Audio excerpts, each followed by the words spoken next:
Praise the Lord. Amen. Are you glad to be here this morning? It's always an honor to be in the house of the Lord, to worship Him, and to do like that song was saying, feel His presence. Amen. Nothing in the world like being a child of God and feeling the presence of God and knowing that He's real. And I'm glad I serve a God that's real and in control. And, there's a lot of people lose their touch, they lose their power, they lose their strength, but He never does. And I'm thankful, so thankful for that. We're going to be in the book of James, James chapter 4. It's an honor to be back with you. I know I was here and filled in for Brother Jimmy on Sunday morning and Sunday night when he was in Africa. And he sent me a text the other day and said, what's your schedule look like? And I said, busy. I started revival this coming Sunday. I was gone last Sunday morning and Sunday night from my church. And he said, well, I was wondering if you'd fill in for me. And Sunday I'll be gone. And I said, sure, I think I got that. Actually, this is one Sunday this month that I did have open. And so it's an honor to be back with you good folks. I enjoyed being here last time, and I hope you did.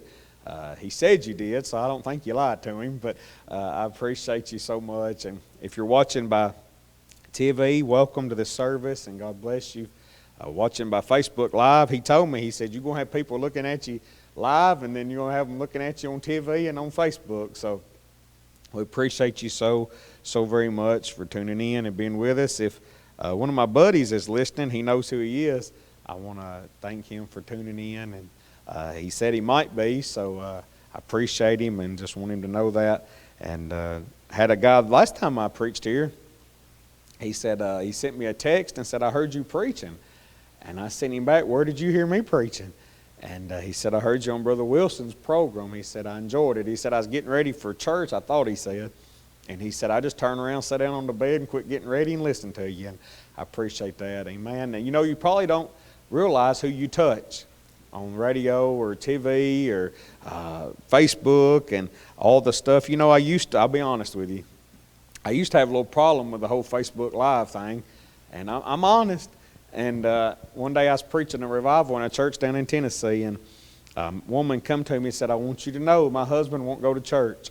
And he don't listen to many preachers, but he'll listen to you on that Facebook Live when you're in churches and you're preaching. And I thought, well, maybe there is some good, amen?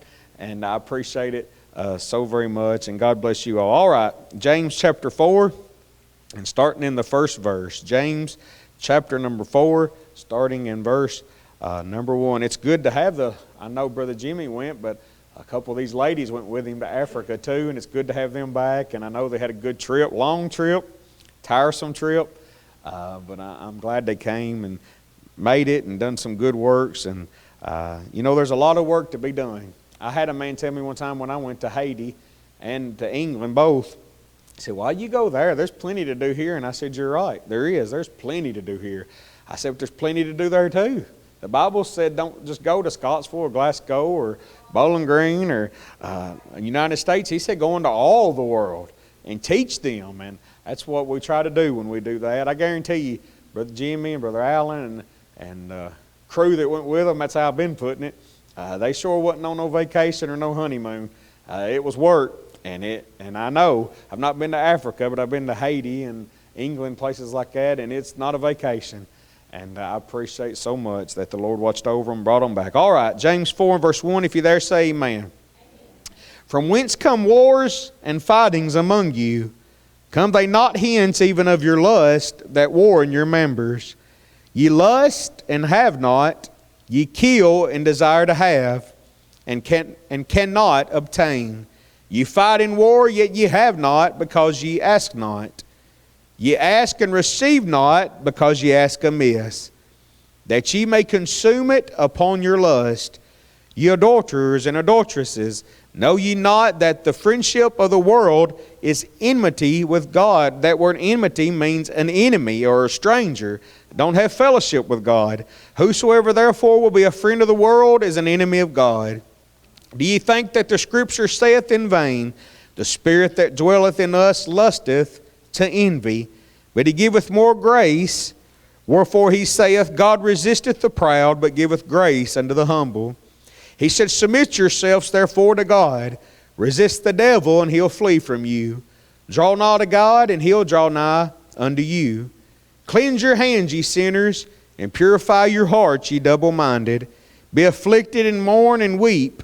Let your laughter be turned to mourning, and your joy to heaviness. He said in verse 10, humble yourselves in the sight of the Lord, and he shall lift you up. I felt led this morning when I study, and I don't get my messages, I've said 1,000,000 times, from a 1-800 number or a website. I don't believe that's how a man of God should get his messages. God's got different sermons for different churches. But I really felt like this is what he wanted me to preach here. Yesterday I got up and was playing catch up, mowing the yard, doing all that, and all day long God dealt with me on this scripture. So I want to preach tonight, or today. I'm used to preaching at night. He said, submit yourselves therefore to God. Resist the devil, and he'll flee from you. I want to preach on it's time to put the devil on the run. It's time to put the devil on the run. Heavenly Father, we're thankful for this great day. God, we're thankful for the beauty of life. We thank you for the blessings that you bestow upon us. Thank you for Brother Jimmy. God, give him and his family rest and strength on this vacation. God, sometimes, Lord, we just need to get away and clear our minds, and I pray you'd strengthen them. Thank you for this good number that's come out this morning. Thank you, God, for their sacrifice to push on out. Lord, I know maybe they're tired from the week and a lot of things may be going on in their life. But I thank you, God, that they've came to this service. I pray you'd strengthen them.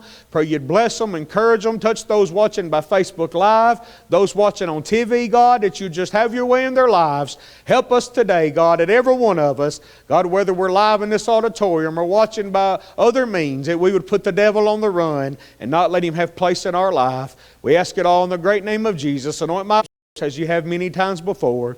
We ask it in Jesus' mighty name. And everyone said amen and amen. It's time. Be all right if I take this off on it. Amen. I thought it would. I tell them I'm just a country boy trying to look city. Amen. Amen. Come on, laugh, y'all. Make you feel a lot better. Amen. It's time to put the devil on the run. James was writing here. He said, submit yourselves therefore to God. Resist the devil, and he will flee from you. You know, today we live in a time when the devil, I believe, is more focused and more determined and got his mind more made up to destroy the church than he's ever done before. He has more of a desire to destroy men and women's lives. He has a great desire today. You know, he tells you he's your friend, and he tells you that it's fun being in sin, and he tells you that, I know exactly how it is being a preacher. You get up to like maybe I'm going to preach today, and the devil comes right up on your shoulder, and you're tired and you're weary, and you think about everything going on in life, everything you got to do when you get home, everything that's happened this week, and he comes in, Sister Cookie, and he destroys our life and destroys our heart, and he's focused today on stopping us. If he could today, he would come to each and every one of us, and he would get us depressed, he would get us down, he would get us discouraged. I believe he's working overtime to discourage the church. I've never saw a time when God's people, I remember growing up, Christians and people who sung Amazing Grace and preachers who preached and people who lived a good, clean life and lived a biblical life. They were happy people, and man, they whistled and they shouted and they rejoiced and they raised their hand and they worshiped God, and they had a witness and they had a testimony and they had good things to say. But now I run into people and they're so negative and they're so discouraged and they're so whooped and they're so beating and they're so tired and they're distressed. It seems like their minds are boggled. People aren't happy. The joy of the Lord is no longer their strength. You see, the devil wants to take that today. And if he can get on you, I'll tell you, brothers and sisters, in this church and on TV, on Facebook, he'll put a saddle on you and he'll ride you straight to hell. And he'll ride you straight to destruction. And he'll ride you, listen, he'll take your song. It troubles me so much. I said this Sunday night, preaching for Brother Jackie Stamps at Powerhouse Church. I said, listen, he loved nothing more than to get you at such a place where if you're a singer, you ain't got a song no more. If you're a preacher, you ain't got a sermon anymore. It troubles me when I hear preachers say, I ain't got nothing to say, or singers say, I don't have a song to sing. People who used to shout don't have a shout anymore. People who used to be happy no longer have a smile. People who used to be so overwhelmed with the power of God when those songs would have been singing, singing, we'd have tore this house down, raising our hands, stomping our feet, clapping to the Lord. But you see, we've got to such a place that the devil's come in and said, you're out of order, you're out of line. Don't scream, don't holler, don't praise God, don't worship Him, don't read your Bible, don't preach a sermon. Preachers today have become fairy tale people. They become joke tellers. They become people who just get up and talk about money and then multiplying. We've got to that place in our life. I'm telling you, what we've got to do is say, devil, you've came far enough. You've tormented me long enough. Listen, he'll only do what you let him do. He can only steal from you as long as you let him. He can only whoop you as long as you let him. I've come to expose him today and to tell you he's a liar. There's no truth in him. There's no love in him. There's no peace in him. There's no beauty in him. He's a killer today. Did the Bible not say that the thief cometh not, but for to steal, to kill, and to destroy? And we don't need to stop there, though. Jesus said, I have come that you might have life and that you might have it more abundantly. Listen, if it was ever a time that we put him on the run, it's today. If there's ever a time we tell him to leave our churches alone, it's today. If there's ever a time we tell him to leave marriages alone. You want to know why marriages break up? Brother, it's because some way, somehow, that man and woman get more wrapped up in the things of this world. They get more wrapped up in the party life. They get more wrapped up in somebody else walking by. And the devil comes along and he begins to sow seeds of discord. He begins to sow seeds of lust. I'm telling you this morning, it's time to say, devil, you need to move on down the road. Listen, he fights for real. You know, I'm so sick of people saying that the devil's, he don't have any power. He does. I don't want to make him bigger than he is, because the God we serve is bigger than him. The blood that's applied to our life stronger than him. God's mightier, God's faithful, God's stronger. But I'm telling you, the devil does have power. And if you allow him, if you don't pray up, read your Bible fast, get as close to God as you can, destroy your life, he'll take your peace, and before you know it, you'll be backslid. You know, it's always troubled me, Sister Cookie, how people go to church, sit on padded pews, read the Bible, hear good singing, hear good preaching, go to church all their life, and the next time you see them, they're out drinking, they're out partying, they're out living an adulterous life, they're out doing the things of this world. They've given to sin, and they've given to malice, and they've given to jealousy, and they're given to hatred. You say, why does that happen? Thank you for asking. I wanted to tell you. It's because they give too much room to the devil. I've always said this through the years of preaching. You give the devil an inch, he'll take a mile. You crack that door in your house, in your heart, in your life for the devil, he'll kick the door the rest of the way in, and he'll destroy your life. You see, people thank the devil. You know, we've made the devil look to be something with horns and a pitchfork and a long tail. Oh no. I tell you, the Bible teaches us he was more than that. I don't believe he was some ugly, nasty beast. He was an angel at one time. I believe he was beautiful. And I ain't here to lift him up, but I'm here to tell you, he ain't always going to come to you with a pitchfork and a tail. He ain't always going to come to you in the worldly, ungodly things. But I believe he'll come sit beside you in this church and he'll steal from you. You know what we need to do today? We need to tell the devil, you've took from me too long. You've destroyed me too long. You've battled me too long. You tried to beat me too long. I am washed. I am sanctified. I am cleansed. I am Holy Ghost filled. And you won't hurt me no more. Listen, there ain't a one of us in here, and I'm going to be honest with you. I try to live right. I try to live a clean, holy, sanctified life. I try to please God. I try to pray. I try to read my Bible. I try, Sister Cookie, to live as close to God as I can. I think that's what He wants us to. But I'll tell you this, I'm human, and if anybody come in and tried to steal what was mine, I ain't fought in a long time, but it's like riding a bicycle. You don't forget how. Now, come on, don't y'all look at me like you holier than I am. Somebody come in and try to hurt my wife, I'm going to scratch gravel with them. That's how we used to talk. I don't know if they still talk like that no more. Somebody come in and try to hurt my little 9-year-old boy, my little 4-year-old girl, it's going to get rough. Come on now, you need to go like that. Are you by TV or you by Facebook? You need to go like that. Amen. It's going to get rough. It's going to get tough. Why? Because they're mine.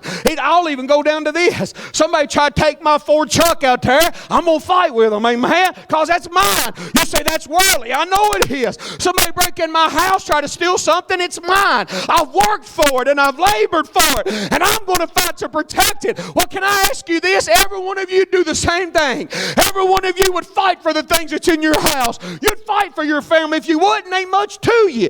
Amen. You'll fight to protect it. But I'll tell you this today. Why will we fight for the worldly possessions? Why will we fight for our family and we don't fight for our soul? We let the devil come in and he lies to us and he steals from us and he gets us in a backslidden condition. Just because you're in church this morning, just because you're watching a spiritual message on that Facebook or TV, that ain't going to get you to heaven. You're going to tell the devil, you've talked me long enough. You've destroyed me long enough. I'm tired of being a drunk. I'm tired of being an alcoholic. I'm tired of being a drug addict. I'm tired of being a prostitute. I'm tired of being bound. I'm tired of being an atheist. I want to be free. Listen, the only thing you are going to be able to do is tell that devil, you know what? You'll never get right. You'll never get free. You'll never get peace with God until you step out and say, I'm tired of being like this.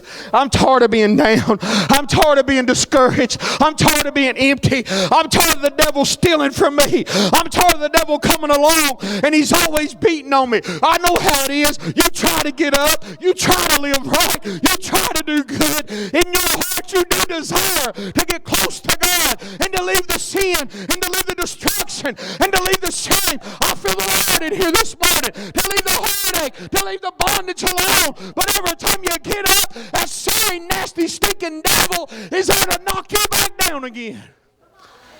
I'm telling you what you got to do. They say, I might have failed this time, big boy, but I'm getting up. You might knock me down again, but I'm getting up. You might slap me, but I'm getting up. You might throw me down. You might bruise me. You might beat me. But I will rise because of the blood of Jesus that was shed on Calvary that set me free. I'm going to live for Him.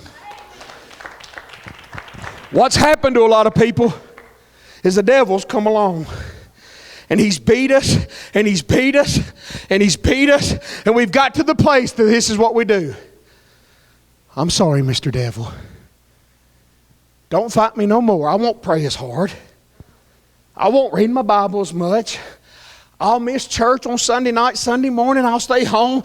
I really ain't got to go. You know, I've heard that mess, so I'm sick of it. I ain't got to go to church. Yeah, you do. Yeah, you do. Listen, if you're sick and laying in the bed and you can't, God understands that. But if you're healthy enough to get up and go to Walmart, healthy enough to go eat at KFC, healthy enough to go to work tomorrow, you ought to have yourself in the house of God somewhere saying, Lord, I'm tired of the devil destroying my family. I'm tired of him taking my kids. You need to stand up and fight for your family, fight for your kids. Say, devil, you ain't getting them on drugs no more. They're not going to be alcoholics. They're coming to the Lord. The devil likes to knock us down. He likes to hurt us. I remember my nephew, who's in his 20s now, got a kid of his own, another one on the way. But I remember his daddy was never around, so I wasn't trying to be his daddy, but I tried to help him. Tried to help my sister with him and stuff. And I remember that, brothers and sisters, I was teaching him one day how to ride a bicycle. I can't get my little boy to ride one. He'd rather ride a four-wheeler. He's smart. Hey, man, don't take as much work. But I'd let him ride, and I'd hold him for a while. He'd ride, oh, man, just as good. Then I'd say, buddy, I'm going to let go. No, Uncle Derek, don't let go. I'm going to let go, and you're going to be on your own. All right? No, don't let go. I'd let go. He'd say, did you let go? I say, yeah, I've let go 5 minutes ago. You're fine. Man, he'd ride, he'd do all that, boom. One time he had a wipeout. I run over and grabbed him. I said, Matt, you all right? Man, his face was scratched up, his hands and elbows and his knees was a-bleeding. He said, that hurt, Uncle Derek. I said, sure it did. I took him in the house, got a rag, wiped all the blood off of him, bandaged him up, took him back out there. He said, what are we going to do? I said, you going to get back on that bicycle? He said, I reckon. I said, you going to get back on that bicycle? We'd do it again. He'd fall, I'd clean him up. I'm getting somewhere, y'all. Hang on. Amen. He'd fall and I'd clean him up. And you know what? The next thing I know, I went there one day to visit him. He's jumping ramps, doing wheelies, standing on it, riding. I said, my goodness, son, you learned how to ride it, didn't you? He said, I did. I ain't scared to fall no more. You say, what's that got to do with this message? The devil comes along. You try to serve God. You try to be faithful to God. He sets traps for you. He trips you up. He makes you fall. Spiritually speaking, you bust your face 1,000,000 times. You scratch your elbows up. You scratch your hands up. You think, oh, I ain't trying no more. But God's saying, I was there all along. I picked you up. I wiped all the sin and the dirt and the shame and the bondage and the grief and the hatred off. Again, tell the devil, you might have knocked me down. Somebody needs his. The devil might have whooped you yesterday. He might have slapped you this morning. I feel the Lord in here. He might have knocked you down. But by the mercy of God, by the grace of God, by the peace of God, tell that devil, I'm not defeated. I am blood-bought. I am victorious because of Jesus. I believe there's people in here this morning, people watching by TV and Facebook, and oh, you're in a storm, you're in a trouble, you're in a trial, and the devil tells you this one's going to get you, this one's going to destroy you, this one's going to tear you down, you're not going to make it through this sickness, and you're not going to make it through this financial trouble, and you're not going to make it through this heartache, and you're not going to make it, you're going to fall, it's all over, you won't serve God no more, you're not going to live through this. I come to tell you, resist him. What's resisting means? Give him no room, give him no space. Don't listen to his lies. Tell him, devil, you're a liar. I am a child of the King. Yes, I am. Yes, I am. I belong to the Lord, and I will not be defeated. Will not. I know the storms get rough. I know the storms get tough. But you know, I don't know why. I'll close in a minute. I know I ain't Brother Jimmy, but I'm here and I know what's in my heart. Amen. I know it gets hard and it gets rough and it gets tough. And things sometimes, listen, he never promised that it would be a bed of roses. Oh no. He never promised being a child of God would always be easy. He never promised it'd be peaches and cream. He never promised people to pat you on the back, applaud you, lift you up. When I started preaching, the Lord showed me early, ain't everybody going to like my sermon. Ain't everybody going to like my style. Ain't everybody going to want to pat me on the back and clap their hands and applaud me and give you offerings and all that. I ain't in it for that anyways. But I'll tell you what, he did show me. Son, I'll never leave you. You stay true to me, I'll stay true to you. I'll never forsake you. I'll be a friend. Listen, I've had people say, they really wasn't. I've had people say, Brother Derek, I love you. But when the going got tough and things got rough, they really didn't love me. But I tell you, I've got a friend who sticks closer than a brother. He said, I love you so much. I bled and died for you. I love you so much. I'll never leave you. I'll never forsake you. I'll go with you through the fire. I'll face the giant with you. Oh, glory to God. I'll go with you through the lion's den. I'll be there when you're sick. I'll be there when you're hurting. Oh, glory to God. I'll be there when you're broken because I'm God. You see, what we tend to do though is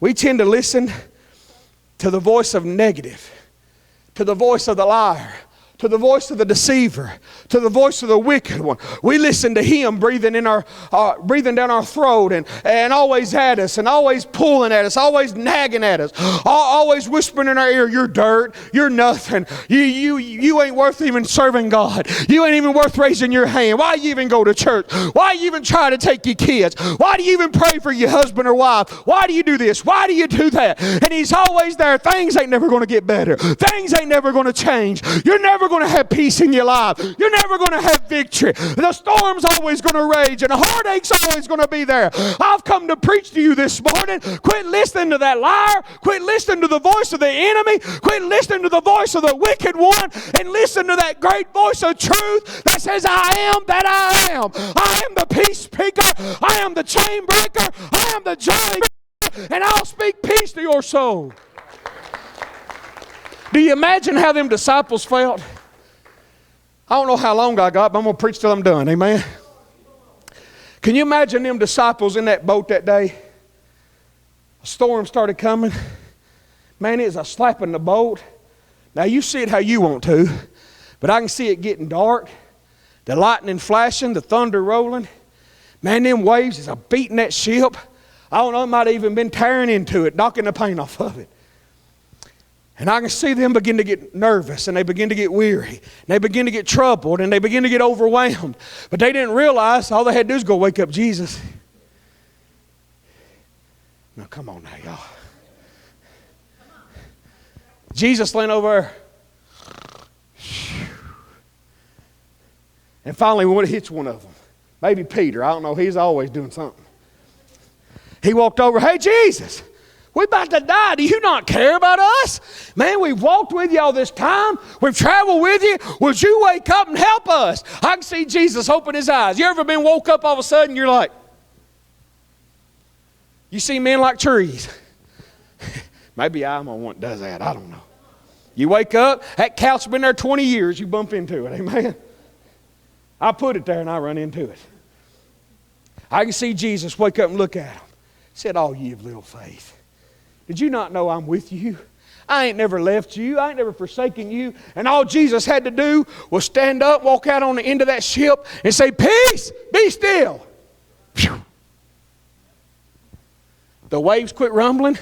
The thunder quit rolling. Here's what I think. I'm preaching, so I'm going to tell you what I think. I think the sun come out, birds started chirping. The birds started singing. A rainbow popped up in the sky. Come on now, sound like God to me, amen. And everything got beautiful. Everything livened up. And I could see the disciples look around and say, man, what manner of man is this? That even the winds and the waves and the storms obey him. You say, what's that got to do with this message? When that roaring against you, when he's beating your ship, when everything's dark and cloudy and gloomy and doom and despair and agony and grief and sorrows has overwhelmed you. I got you, brother. Amen. All you got to do is say, he's still on board. He ain't left me. He ain't walked out on me. He ain't forsaken me. And if you would just get back to where you was with Jesus, get back to the place you used to be in prayer, I believe he'll step up this morning and say, peace, be still.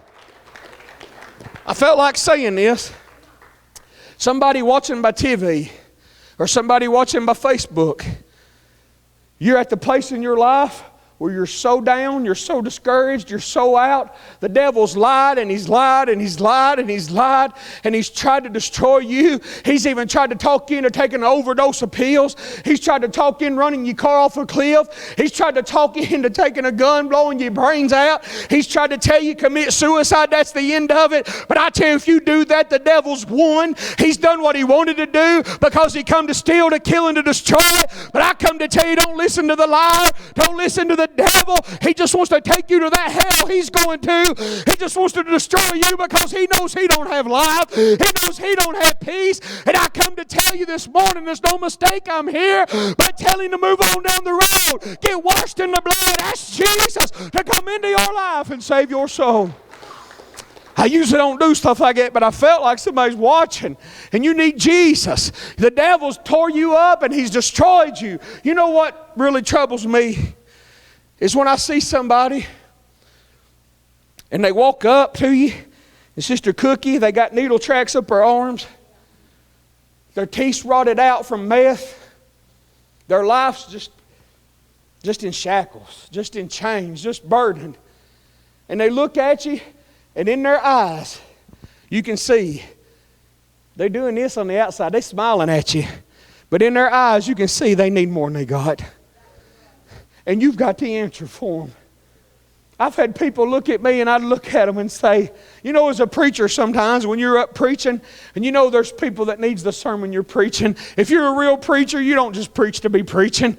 You preach for the souls of men. When I announced my calling to preach, I started preaching almost 20 years ago. May have been 20 now, I don't know. But I said, Lord, I just don't want to get up and be a sounding brass. I just don't want to get up and preach a little sermonette. I want to touch lives. I want to reach out to men and women. And I'm telling you, you're here. And that devil has tried and he's tried and he's tried. And he's always always on your back. It's time this morning for you to get victory. You know how far victory is away? Just a prayer away. Just coming to an altar. Just bowing down at your couch. Just getting down at your bed. Just turning off the Sunday supper and getting down. You might watch on Facebook. I don't know. But say, Lord, I need you. Lord, I need you in my marriage. Let me tell you something, Daddy. You can't be a good daddy without Jesus. Mama, you can't be a good mama without Jesus. Grandpa, grandma, you can't be a good grandpa and grandma without the blood applied to your life. Those babies are looking at us, folks, and we need to lead them in the ways of God. It's time. You know what we do? I'm going to close with this, but I'm going to give you what I got. Amen. What we do is we need to quit getting so overwhelmed with Facebook, getting so overwhelmed with TV. We allow things to come in, and I'm going to tell you what I believe. The devil's come in through their TV sets, through our phones, and they've took over our lives. Families don't read their Bible together no more. Families don't pray no more. We push the kids off in a room, say, what's that TV? Mama's going to go in here and do this. Daddy's going to go in here and do that. That ain't of God, folks. You need to have prayer together. You need to take that house back. I've had people say, I ain't going in their room. I won't be my kid's best friend. Listen, God didn't call me to be my kid's best friend. Well, it got quiet then. God called me to be the daddy. Amen. I don't want to say my daddy's my best friend. I want to know when Daddy comes that I've got a belt that long I can take care of business. Hook me up, operator. I got disconnected. Listen, I love them and I care for them. And they know I'm going to wrap my arms around them and I'm going to hug them. They're sick, I'm going to carry them. But I tell you what we've done too long. We've let people come in. Kids backtalk their mom and daddy. Kids call them the old man and the old woman. And this is my room. I'll watch what I want. I'll do what I want. My kids don't do that. Why? Daddy pays the bills. Amen. That's Daddy's house. That's Daddy's room. You'll watch what I tell you to watch when I tell you to watch. Come on. This is old preaching, ain't it? Amen. You'll do what I tell you to do because I'm Daddy. Turn that Xbox off. You ain't playing them killing games. I don't allow it. We ain't watching nothing with them having sex in our house. I ain't going to let them come in and do it on the couch. They ain't doing it on my TV. Woo. Thank you. Amen. We need to say, devil, you've stole long enough. You say, what's that got to do with this message? It's got a lot to do with it. You want to know why our kids are pregnant before they're married? It's because we've let the devil come in and do it. You know why teenagers today, before they ever get to high schools, done marijuana and drugs? Because we've let the devil come in and steal from us. You want to know why they have tasted alcohol before they're ever a senior in high school? It's because we've let the devil come in. The church has got quiet. We've got still. We've sat down. We've got a bad case of comfortable-itis. As long as me, my four, no more, that's all I care about. That ain't the Spirit of God. We need to stand up and be the mighty army of God and take back our families, take back our kids, and say, this is the way it's going to be. We need to put the devil on the run. I didn't know I was going all this, but that's where I'm at anyways. Amen. I don't write my sermons out. I just preach as it come from headquarters. Amen. Amen. It's time to put the devil on the run. I'm going to close here in a minute. Amen, brother. We may not have to worry about that time. You might get a whole hour out of me today. He tell me go on. Amen. Most of them tell me do this. Amen. I feel good this morning. I don't know about y'all. I believe the folks that there's people in this church this morning. I know I got that TV that they're going to watch. I don't know if that's live or they watch it later. I think they watch it later. It's live? Well, hey. I know Facebook's live. I didn't know that TV was live. That's all right. I ain't scared. Amen. But I believe there's people watching. There's people here today. I don't believe it's a mistake, Brother Jimmy called me. There's 100 preachers around. You shake a bush, 5 fall out. Amen. He could have called anybody. But I believe it was meant for me to be here. To tell you people and to tell the people watching, there's a real devil out there. There's a real devil. And all folks, if we could just see him. You know, I wish people that's bound by the things of this world could really see him. You know, the Bible talks about in a place that we'll walk by and we'll point our finger at him and say, is that the one who deceived nations? Is that the one that destroyed lives? You know what I've always said? If I'll stay close enough to God, and I'll stay you know one thing about getting close to God? That's why the devil don't want you to do it, and a lot of people don't want to do it. The closer you get to God, the more the world fades away. And if we can get close enough to God and get to the place, no matter how hard, and I'm telling you, He's going to fight you. But no matter how hard He fights you, you'll be able to stand. And you'll stand like a mighty tree. Not a Bradford pear tree, but an oak tree.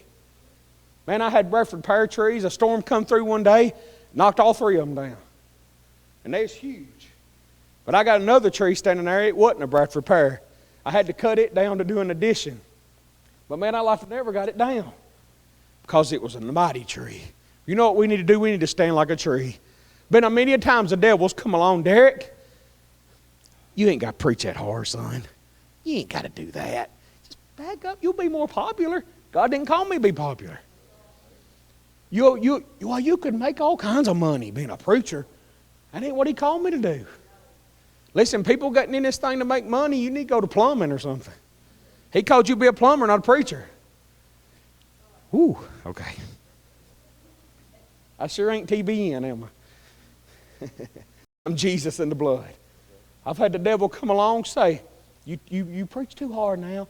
I've left churches after preaching. Devil jump on your back and say, you preach too hard now. That's too stern. But there'd be another voice say, you tell them the truth. You tell them I love them. Tell them I them. Tell them not to get wrapped up in this world. Tell them, listen, I believe, folks, if we had God's watch and we really looked at it and we really got real, we'd go, man, it's about time. You ever saw something? I know you did when you was flying. Man, when I was on them trips, you try to get there, that plane's about to leave. We got to get there. It's about time.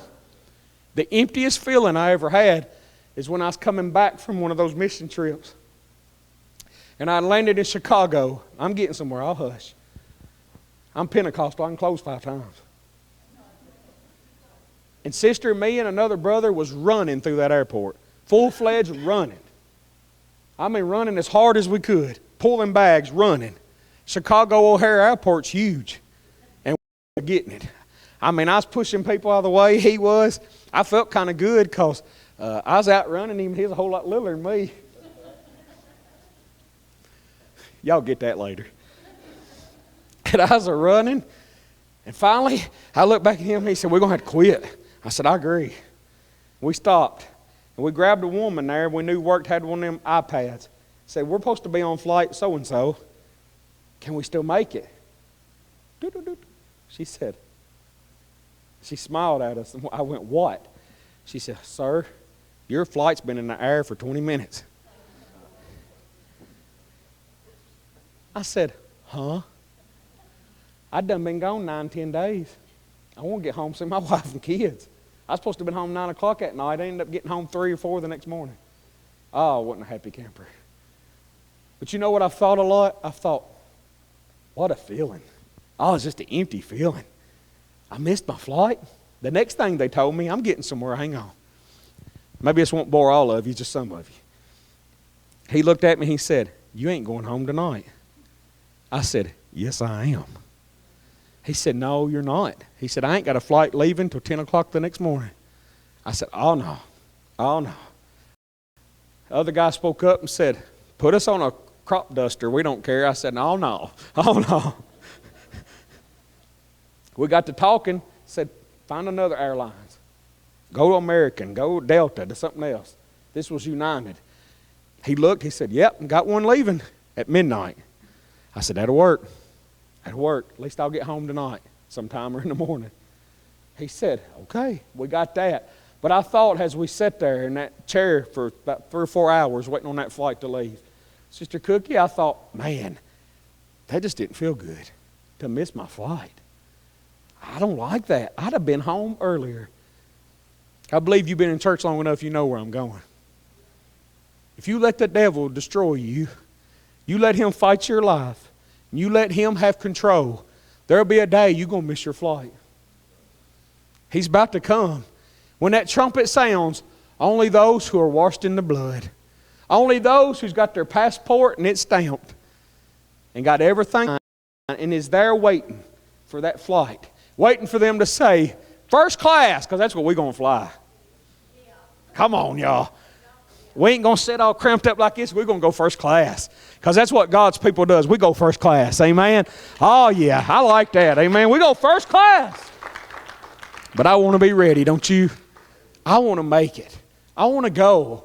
And I don't want the devil to have control of my mind, control of my heart. If you're here this morning and he's got somehow, listen, I know what it's like. It's no shame to sit there and say, I just ain't exactly where I ought to be. I've let him have a little bit of my life. I don't pray like I used to. I don't even have a desire to go to church like I used to. I don't feel as close to God as I used to. The devil's always a beating on me. I want some peace today. Wouldn't be a thing in the world wrong with you coming to the altar and saying, Lord, give me some peace. Lord, set me free. Lord, break the chains in my life. Lord, I want to put the devil on the run this morning. And I want to give him notice. He can't have control of me. If you're watching by Facebook or by TV, could you just say a prayer and ask the Lord to forgive you? Ask the Lord to strengthen you. Ask the Lord to touch your life. And just ask Jesus to come to you and to come to your home and to push the devil out. You know what I've always prayed at my house? Lord, I rebuke anything that's of the darkness.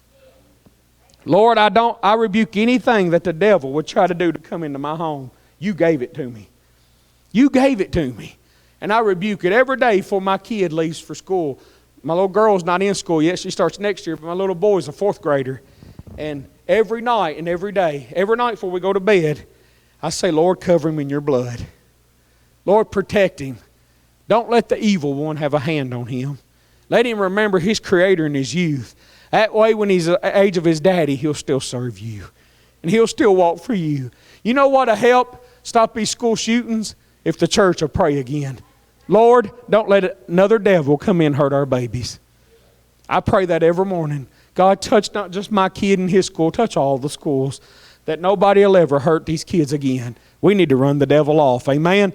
Run him off and say, you're done. Your time's over. Amen. Would you stand? Amen. I love you. Appreciate you. Get glad I got to be with you this morning. Amen. If you have a need, this altar's open.